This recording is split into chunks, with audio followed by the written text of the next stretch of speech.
ای نامی تو بهترین سرآغاز، به نامی تو نامکی کنم باز. ای نامی تو مونس روانم، جز نامی تو نیست بر زبانم. یا الله، به نامت آغاز میکنم رشته سخنم را. سلام و درودی به پایان دوستان عزیز، سروران، خواهران و برادران عزیز که در این مجلس، در این نشست گرم و صمیمی با هم جمع آمدیم.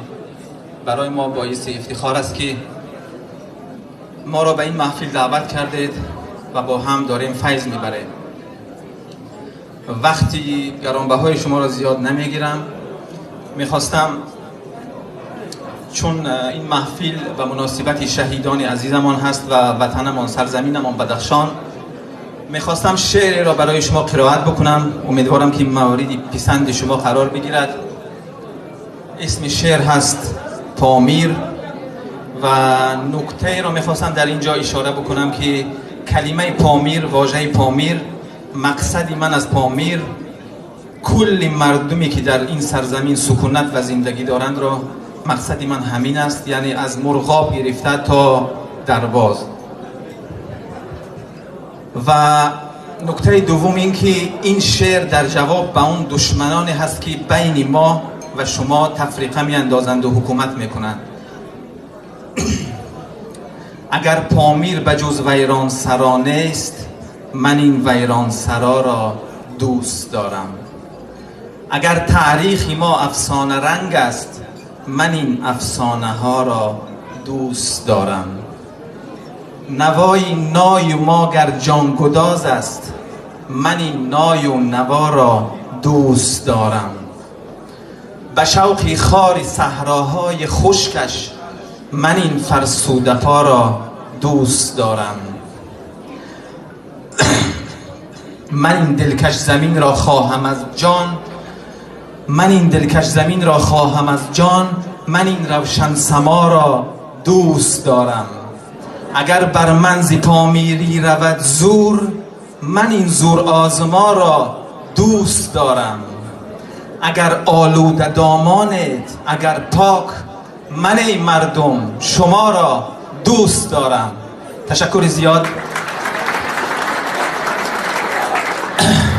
چون در این محفل جمع آمدیم و میخواستیم یادی از شهیدانمون بکنیم، این عزیزانی که عکس‌هایش را در ورودی این سالن دیدیم، میخواستم در مورد اینها بگویم که ما و شما هرگز فکر نکنیم که اینها در زیر خاک قرار گرفتن و مردن و این سخنان من نیست.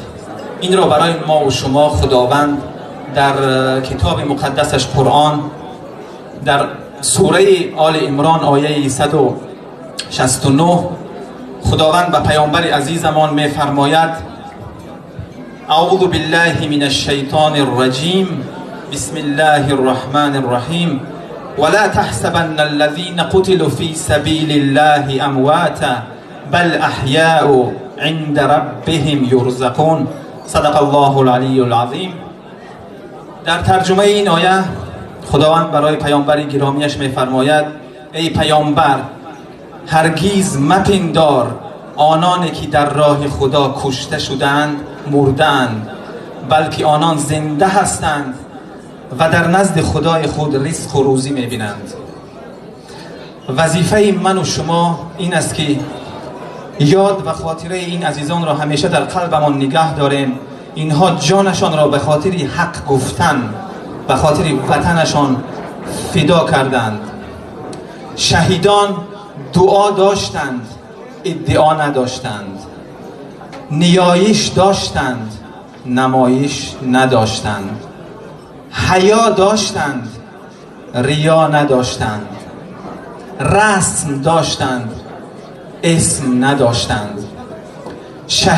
شهیدان این عزیزان هر چی که داشتند، حتی جانشان را به خاطر حق گفتنشان و به خاطر وطنشان فدا کردند.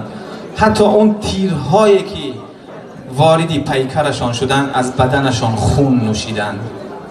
به خاطر همین عزیزان دوباره تاکید میکنم که فریفته و قربانی این جمله دشمن نشویم که میفرماید تفریقه بینداز و حکومت کن. ما باید برعکسش را در نظر بگیریم و با هم متحد، هم بسته و هم دل باشیم و در آبادانی وطنمان و سرزمینی بدخشان و همچنین تاجیکستان سعی و کوشش و تلاشمان را انجام دهیم. تشکر زیاد. سلامت باشید. خداوند یار و نگهدار همه شما.